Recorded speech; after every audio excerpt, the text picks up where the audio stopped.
Hey everyone, Hannah here for Finance and Fun Stuff, and today I wanted to focus on the fun stuff portion of this channel. Today's video is all about my dream music festival lineup. Now, I curated this lineup based off of a lot of different artists that I absolutely love and would love to see all play the same festival together. Now, when I was putting this lineup together, I decided to do it as if it was only one stage that was playing every single day, and so that way there would not be any conflicts throughout the day. Because if we are going to be assuming that this is my entirely preferred music festival, then my preferred music festival wouldn't have any scheduling conflicts. I would prefer that there were multiple stages, but at the end of the day, if I was to get just music that I was exclusively super in love with, then I would want it all to be done on one stage. That way I wouldn't feel like I was missing anything in any current time. Now, there are definitely some artists that I will be looking back on this video and going, oh my god, I cannot believe that I did not include them in my Dream Music Festival lineup. But that's part of the fun of doing challenges like this. It's something that you can go back to and you can edit and you can even do over again. Now, this is assuming that this is my entirely dream music festival lineup, and so I've even included artists that have passed away. That is because if it was my dream, then those artists would still be able to play for us today. So without further ado, let's get into it. So starting things off with who I assume would be the headliners of this festival, with the exception of a few later down at the end of this list. But starting off with Alice in Wonderland. Now, if you know me, you know how much I love Alice in Wonderland, and I love that melodic dubstep that she plays, and I love how her sets can get a little bit wonky, they can also get a little melodic, and they can even get a little experimental at times.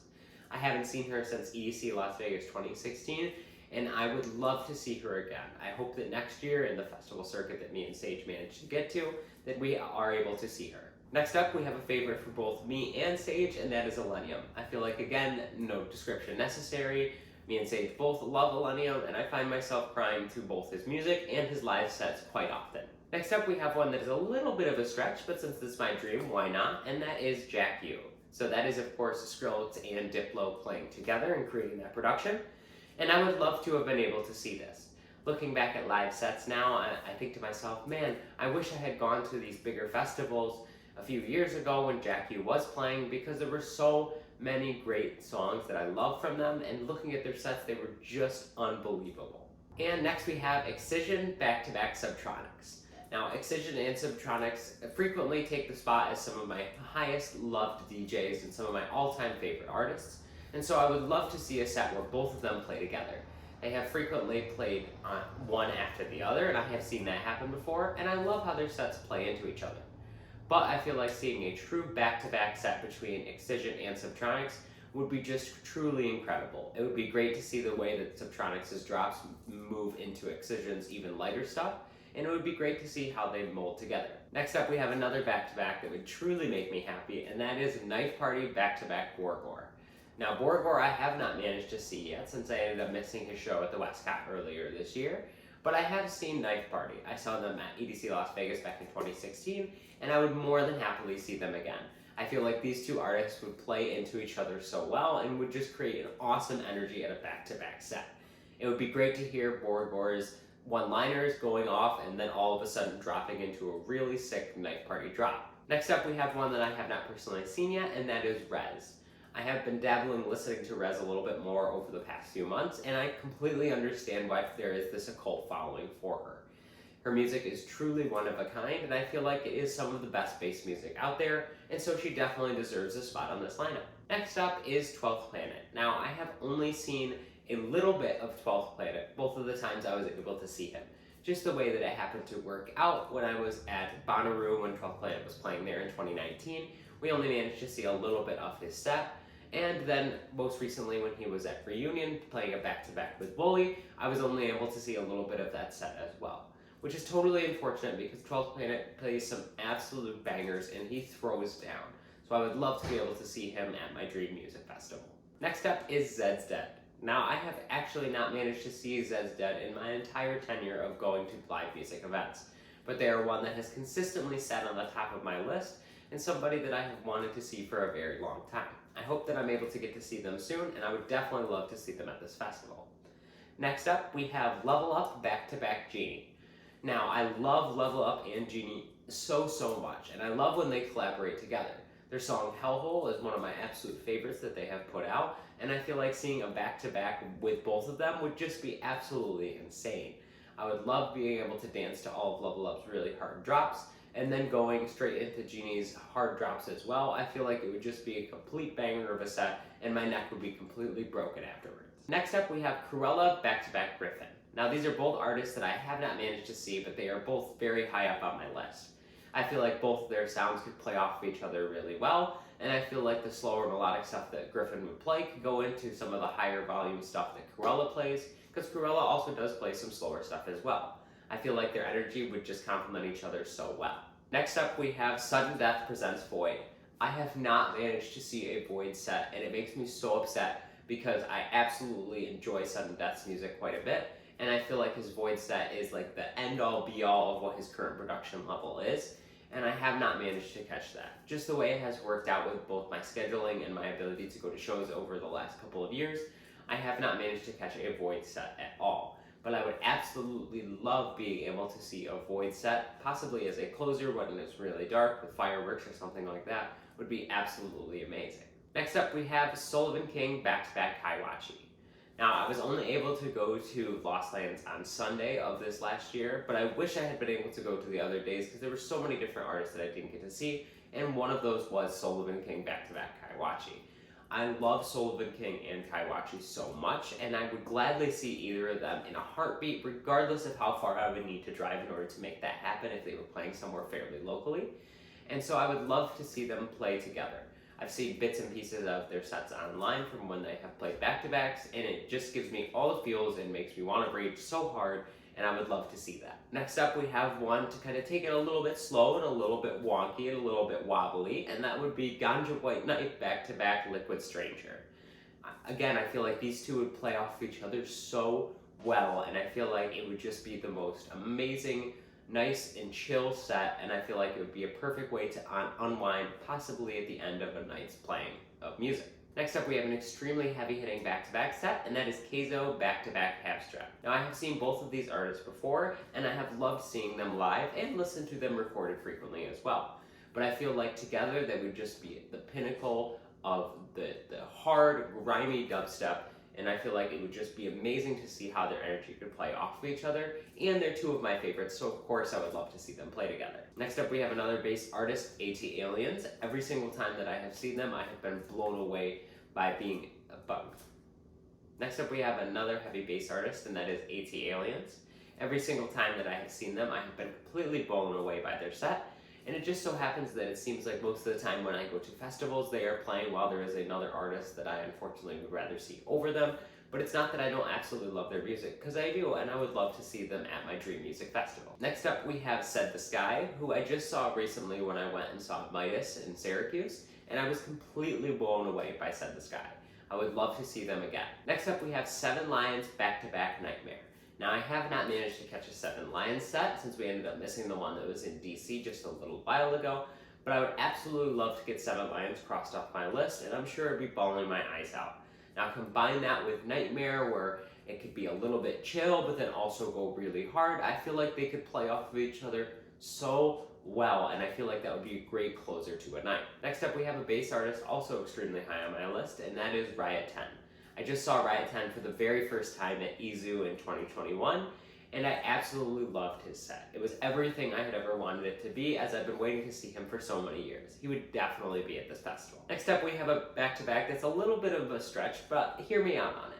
It's Midnight Tyrannosaurus back-to-back Vampa. Now, I love both Midnight T and Vampa, and although their sounds are not exactly alike, I do feel like they could play off each other very well. I think how Vampa's sounds can get a little bit weird and experimental, and then throw in some heavier drops could really play into Midnight T's really extensive, heavy drops. I feel like their energy would be very good on the stage together, and I feel like those two crowds would mosh together really well. Plus, it would be very nice for Vampa to have that extra exposure, as it would hopefully bring her career up a notch. Next up, we have Slander, who I have also managed to not see yet. I cannot wait until I can see Slander for the first time, and I imagine that I will be crying my eyes out as I love so much of their music. And following along in that melodic vibe, we have Amity. Now, Amity is somebody that I recently discovered over quarantine, and somebody that I absolutely fell in love with. Now, I would love to see Amity play live at a show. Also, we have AU5, and I feel like that also fills that same void for me. I also discovered AU5 during quarantine, and that's really where I discovered a lot of these melodic dubstep artists, and I really started to truly fall in love with them.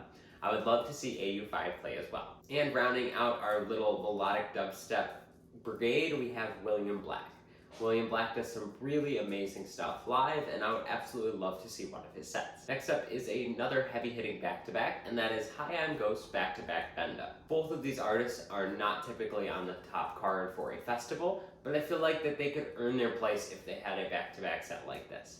I absolutely love seeing Benda every single time I am able to see him when he opens up early at a festival, and unfortunately I have not gotten to see High on Ghost yet. But I feel like their energies could play off of each other very well. Next up, we have another one high on my list that I would like to see, but due to the scheduling of how different festivals have been, I have not managed to see them, and that is Black Tiger Sex Machine. I feel like they deserve a spot in any festival where you're talking about some of the greatest in EDM. Next up, hitting the hardest out of a lot of these artists, that would be Morata. I did enjoy Morata's set quite a bit when I saw him in Rochester, and although it's not typically the kind of music that I listen to on the daily, it is something that I can get down to. And I love how the crowd gets so into it, and there's mosh pits everywhere, people are just going crazy, and I feel like his sets would be great. And next up we have a little bit of an interesting back-to-back, and that is Bully back-to-back Trifecta. Now, I love Bully's music, and I also love Trifecta's music. And although I feel like they hit very different notes, I feel like they could play off of each other very well. I feel like you could start off with some of Trifecta's more melodic stuff, and then go straight into some hard-hitting stuff from Wooly, while he also experiments around with the lighter stuff, and then going back to Trifecta. I think it would be an awesome set. And another hard-hitting back-to-back, we have Calcium back-to-back Company. I feel like these two are absolutely made to play a back-to-back together, and could headline any festival just by doing that. Their sounds are always so heavy-hitting, and I did manage to see Calcium recently, and I absolutely loved seeing his set. I have not managed to see Company yet, but from what I have seen from what he does in his sets, it is another complete banger of a set, and so I feel like together they would just be incredible to see them live. I also have Hesh back-to-back Bomber on here. I have not seen Bomber yet, although I have seen Hesh multiple times. Every time I see Hesh, I love to see him. It's always nice seeing the energy that he brings to the stage, and I feel like he just has the coolest vibe in the world. He walks up on stage smoking a blunt with his pants a little bit saggy, and I feel like he is just one of the very few artists that just has that complete, chill, stoner vibe about him. Next up, we have Lucy back-to-back Jessica Audifred. Now, I saw Jessica recently at Reunion, and I absolutely loved her set. I was on the rail for a majority of it, as it was right before Level Up came out. I have seen Lucy both at Reunion Fest and a little bit at Lost Lands this last year, and I absolutely love her music. I like that sometimes she can get a little bit into the vocals as well, while she still has the vocal track playing in the background. I feel like it's not super distracting away from the music itself, and I feel like both of them could play together very well, and I really think we need to celebrate more of these female artists in the EDM scene, and so by playing more back-to-backs together, I feel like they could get a little bit more recognition. Next up, we have two outliers on this list, and that is Dr. Fresh and Duke Dumont. Now, these are both outliers because they are both house artists, but they are house artists that I absolutely love. We saw Duke Dumont a little bit while we were at Izu this year, and he was super fun to see, and it was great to see everybody shuffling to it. And I have not managed to see Dr. Fresh yet, but I'm sure that I would absolutely love his sets, as I love his recorded music. We also have Peekaboo on here. I saw Peekaboo at Lost Lands this year, and I was pleasantly surprised with what I heard. It's not somebody that I typically listen to on the regular, but when I heard his set at Lost Lands, I thought it was pretty fire, so I would love to see him again. Next up, we have Zedd, who I have not seen since EDC Las Vegas in 2016. Zedd is one of those greats from way back when that I feel like is in that same era as Knife Party, the old school EDM from what I consider old school because it's where I was primarily heavily into it and where I first got into electronic dance music. And I feel like seeing a modern day Zedd set would be pretty awesome to see. Next up, we have Deadmau5. Now, I have not managed to see Deadmau5 myself, but I feel like, or any of his variants for that matter, but I feel like he is something that everybody should experience at some time, as he is considered one of the greats in this genre of music. We also have Swedish House Mafia on here, and although I don't typically listen to house music on the regular, house music is something that I love to get down to when it is available at live music events, and I feel like seeing Swedish House Mafia is one of those greats that you just absolutely have to see. And last but not least, if we are considering completely just who I would want to be there, and not considering in the physical restraints of having to be alive, that would be Avicii. I unfortunately missed Avicii in EDC Las Vegas in 2016, and that was my last opportunity to be able to see him.